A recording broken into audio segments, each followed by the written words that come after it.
जैसे ही लकी ने उन लोगों के साथ आने के लिए हाँ कहा, कोयल तुरंत उसके पास गई और उसके हाथों में अपना बैग थमाते हुए कहा, thank you so much lucky, तुम सच में ना बहुत अच्छे इंसान हो। लकी देख पा रहा था कि वो ढोंग कर रही थी, लेकिन इससे पहले कि वो कुछ कह पाता, कोयल ने उसके कंधे पर अपना बैग टांग दिया और घूमकर प्रशांत के पास आ गई। उसकी हंसी से ही लकी और बाकी के लोग समझ गए थे कि उसने लकी को नीचा दिखाना शुरू कर दिया था, और अगर उसने यही से अगर इस चीज की शुरुआत कर दी थी तो फिर आगे क्या होने वाला था, इस चीज का तो भगवान ही मालिक था। अमित और रोशनी दोनों उसके इस बिहेवियर को देखकर चिढ़ गए थे। उधर लकी उसकी इस हरकत से उतना नाराज नहीं हुआ था जितना बाकी लोग हो गए थे। वैसे उसके नाराज ना होने के पीछे का कारण भी वो खुद ही था। उसका दिल मोम का था और वो बहुत ही जल्दी पिघल जाता था। ऐसे में उसके पिघलने के पीछे का दोष वो किसी और को चाह कर भी नहीं दे सकता था। उसे एक पल के लिए तो ऐसा लग रहा था कि कोयल ने अपने बिहेवियर को बदल लिया था। उसे ऐसा लग रहा था कि प्रशांत के प्यार ने उसे बदल दिया था, लेकिन ऐसा नहीं था। कोयल तो कोयल ही थी, पर अब क्योंकि लकी ने हाँ कर दी थी तो उसके पास ना करने के पीछे का कोई कारण ही नहीं था। कोयल तुम कितनी स्मार्ट हो ना यार, अम्यूजमेंट पार्क में हम खेल खेल कर थक जाते, इसलिए तुम जानबूझकर अपने साथ ये लोडेड बैग पैक करके लाई हो ना। प्रशांत ने कोयल के चेहरे पर से उसकी एक लट को हटाते हुए कहा। कोयल भी अपनी ही तारीफ सुनकर ऐसे खुश हुई जैसे सालों बाद किसी लड़के ने उसकी तारीफ की हो। कोयल की बात सुनते ही प्रशांत ने भी अपना बैग उठाया और लकी की दिशा में बढ़ने लगा। भाई सुनो, ये भी रख लो। लकी ने कुछ भी नहीं कहा और सिर्फ अपने गुस्से भरी आंखों से प्रशांत को घूरने लगा। लकी कोयल का बैग उठाने में उसकी मदद कर सकता था। वैसे भी एक लड़की का बैग उठाने में उसे कोई दिक्कत नहीं थी, लेकिन प्रशांत तो एक लड़का था, लंबा चौड़ा मोटा तगड़ा। ऐसे में उसे तो शर्म के मारे डूब मरना चाहिए था। वो कोई दूध पीता बच्चा तो नहीं लग रहा था, हट्टा कट्टा नौजवान था और अपना बैग खुद उठा सकता था, लेकिन नहीं, उसने बेशर्मों की तरह अपना बैग भी लकी की ओर बढ़ा दिया था। लेकिन उसे क्या लग रहा था, लकी के पास दिमाग नहीं था। क्यों, तुम्हारे हाथ में मेहंदी लगी है प्रशांत?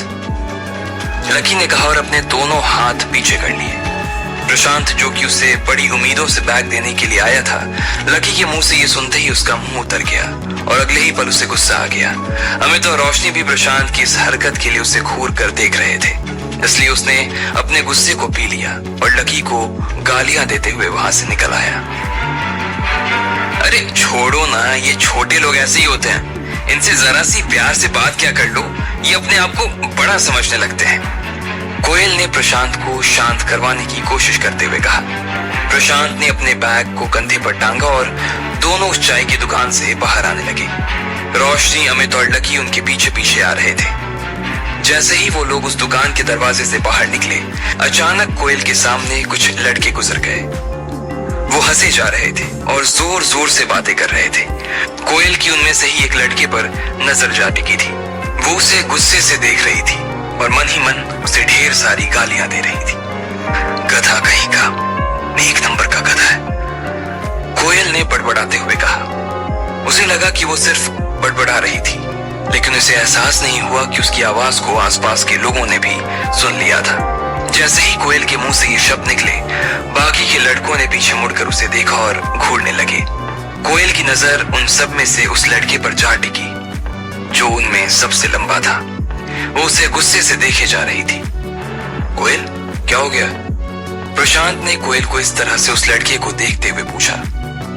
यही है मोहित रायजादा, हमारे घर पर उस दिन जो प्रॉब्लम हुई थी ना, वो इसी की वजह से हुई थी। कोयल के मुंह से ये शब्द निकले और साथ ही वो कड़वाहट भी, जिससे वो मोहित को देख रही थी। उधर मोहित के साथ जो बाकी के लड़के खड़े थे, वो कोयल को ऐसे मोहित की ओर घूरते हुए देख रहे थे। मोहित रायजादा के परिवार के बारे में यहाँ का बच्चा बच्चा जानता था। इस इलाके में उसका रौब था।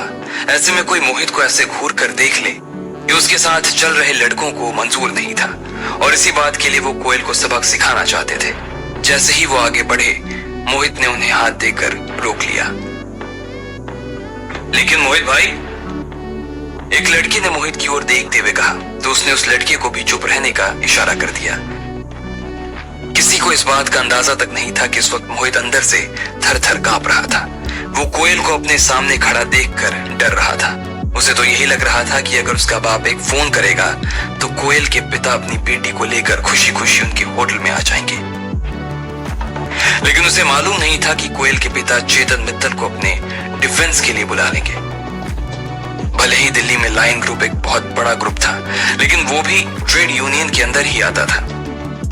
अब ऐसे में मोहित और उसके पिता कोयल के पिता को सबक सिखाने के लिए निकले थे, लेकिन यहाँ तो पासा ही पलट गया था। मोहित और उसके पिता की इतनी बड़ी बेइज्जती आज तक नहीं हुई थी, इसलिए तभी से दोनों बाप बेटे कोयल के परिवार से खौफ खाने लगे थे। इधर मोहित ने जब कोयल को देखा तो वो इन्हीं सब ख्यालों के साथ उसके पास गया। उस लंबे चौड़े आदमी ने कोयल के सामने अपनी गर्दन झुकाई और बोला, मुझे माफ कर देना बहन, आखिरी बार जब हम मिले थे तो मैं तुम्हें देख नहीं पाया था और तुमसे टकरा गया, इसलिए मैं तुमसे, तुम्हारे परिवार से और तुम्हारे दोस्तों से भी माफी मांगना चाहता हूँ। प्लीज मुझे माफ कर देना बहन।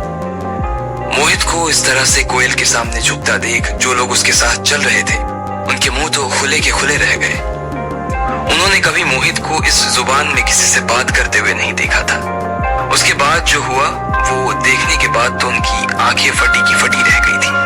कोयल ने अपने दोनों हाथों को बांधा और गर्व के साथ गर्दन तान कर मोहित के सामने खड़ी हो गई।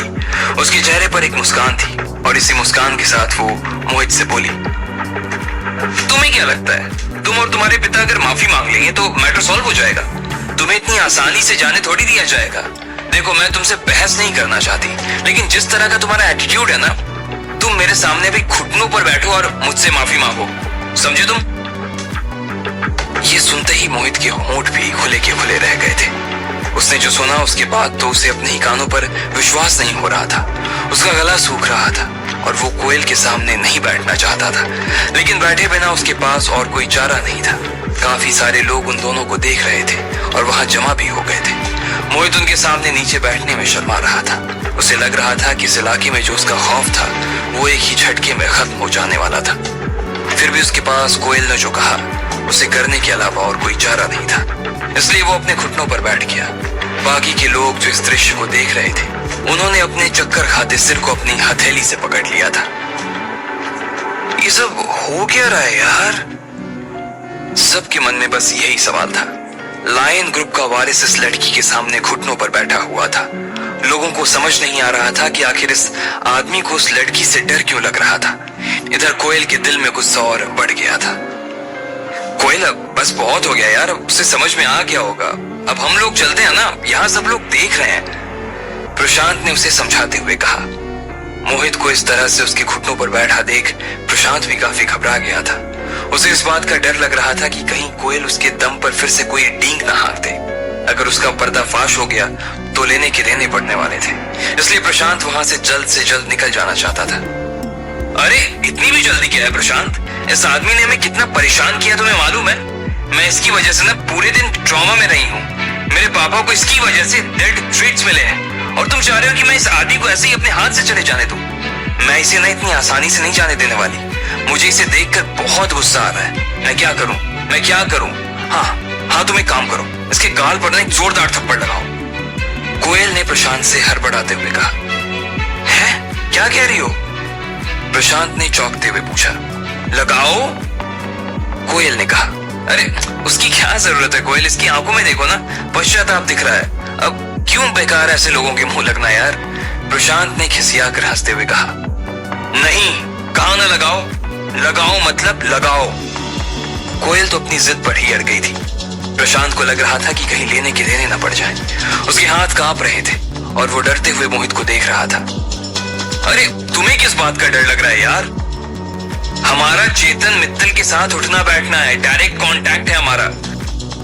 अगर हमने इसे एक आध थप्पड़ भी लगा दिया ना तो भी ये हमारा कुछ नहीं बिगाड़ पाएगा।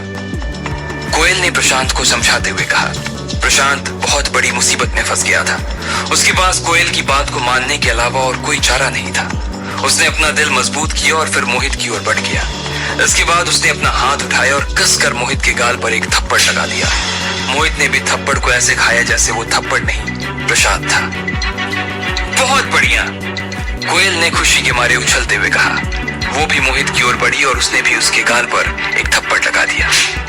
चलो जान, आज तो मजा ही आ गया। ऐसा लग रहा है कि आज जाकर मेरा बदला पूरा हुआ है। अब इसकी वजह से हम अपना मजा थोड़ी खराब करेंगे, चलो। कोयल ने कहा और प्रशांत के हाथ में हाथ डालकर आगे बढ़ गई। उसके पीछे अमित, रोशनी और लकी भी चल रहे थे। जैसे ही लकी ने कोयल को ये करते हुए देखा, उसने अपना सिर पकड़ लिया। वो जाते जाते मोहित की ओर देख रहा था और आज पहली बार उसे मोहित के ऊपर तरस आ रहा था। कोयल ने उसके साथ जो किया वो कुछ ज्यादा ही हो गया था और बहती गंगा में प्रशांत ने भी अपने हाथ धो लिए थे। उसके बाद तो लकी को लगा कि वो कहीं किसी मुसीबत में न पड़ जाए। अगर ऐसा कुछ हुआ तो मैं इनकी मदद करने के लिए ना अब नहीं आने वाला हूँ। पागल है एक नंबर के ये लोग, लकी ने अपने आप से कहा। उसे मालूम था कि वो जैसा कर रहे थे एक ना एक दिन उन्हें वैसा ही भुगतना पड़ सकता था। इधर मोहित, जो कि उनके जाने तक घुटनों के बल ही बैठा हुआ था, वो उनके जाने के बाद खड़ा हुआ और उसने कोयल और प्रशांत को गुस्से से देखा। तुम दोनों ना तो बस देखते जाओ अब, उसने अपने आप से कहा और गुस्से से अपनी मुट्ठी भींच ली। इधर थोड़ी दूर जाने के बाद लकी और बाकी के लोगों ने गाड़ी बुला ली और वो सब लोग अम्यूजमेंट पार्क जाने के लिए रवाना हो गए। पूरे रास्ते कोयल प्रशांत की ही तारीफों के पुल बांधती जा रही थी। जिस तरह से प्रशांत ने मोहित को पहला थप्पड़ लगाया था, वो उसकी बड़ाइयां करते ही नहीं थक रही थी। कोई लड़की अपने लिए ना ऐसे ही तो बॉयफ्रेंड चाहती है जो किसी भी प्रॉब्लम में उसके साथ खड़ा हो सके, जो किसी भी प्रॉब्लम में उसे प्रोटेक्ट कर सके। अगर कल को उसके साथ कोई प्रॉब्लम हो जाए तो सबसे पहले वो अपने बॉयफ्रेंड को ही फोन करेगी। और मैं तो कहती हूँ कि जो लड़के कमजोर हैं और गरीब हैं, वो ये बात अपने दिमाग से निकाल दें कि कोई लड़की उनको भाव भी दे सकती है। उन्हें बंदी से भाव लेने की जगह पैसे कमाने की ओर ध्यान देना चाहिए। अगर पैसा हो ना तो आदमी कुछ भी कर सकता है, और कोई भी बंदी ऐसे लड़के के साथ रिलेशन में थोड़ी आएगी जिसके पास पैसा ही ना हो। भाई, हम कोई आपके साथ सूखी रोटी कच्चा प्याज खाने के लिए थोड़ी आए हैं, कोयल ने कहा और अपनी ही बात पर हंसने लगी। जितना ज्यादा वो बोले जा रही थी उतना प्रशांत का दिल बैठा जा रहा था, लेकिन दूसरी ओर लकी को उसकी बात सुनकर मन ही मन हंसी आ रही थी। वो मन ही मन प्रशांत का मन पड़ने की कोशिश कर रहा था। उसकी आंखों में साफ दिख रहा था कि प्रशांत उस काम का क्रेडिट खा रहा था जो उसने कभी किया ही नहीं। ऐसे में वो ये जानने की कोशिश कर रहा था कि आखिर प्रशांत के दिल में इस वक्त चल क्या रहा है। उधर अम्यूजमेंट पार्क में दिन भर मौज मस्ती करने के बाद जब शाम को कोयल सबको अपनी तरफ से फिल्म दिखाने के लिए ले जाने लगी, तभी उसका फोन बजा। हेलो, कोयल ने फोन उठाते हुए कहा। कोयल, तुम जहां भी जा रही हो ना, वहां से चुपचाप अभी के अभी घर चली जाओ।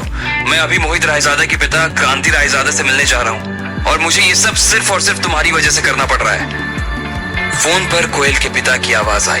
उनके मुंह से ये बात सुनते ही कोयल के पैरों के नीचे से जमीन खिसक गई थी। अब आगे क्या होने वाला था? कोयल अपने ही किए की वजह से किस मुसीबत में फंसने वाली थी? क्रांति रायजादा अब की बार उसके साथ क्या करने वाला था? सभी सवालों के जवाब को जानने के लिए सुनते रहिए सिर्फ एवरीथिंग ऑडियो स्टोरीज पे। सब्सक्राइब करना न भूलें। देखने के लिए धन्यवाद और अगला एपिसोड जारी रखें।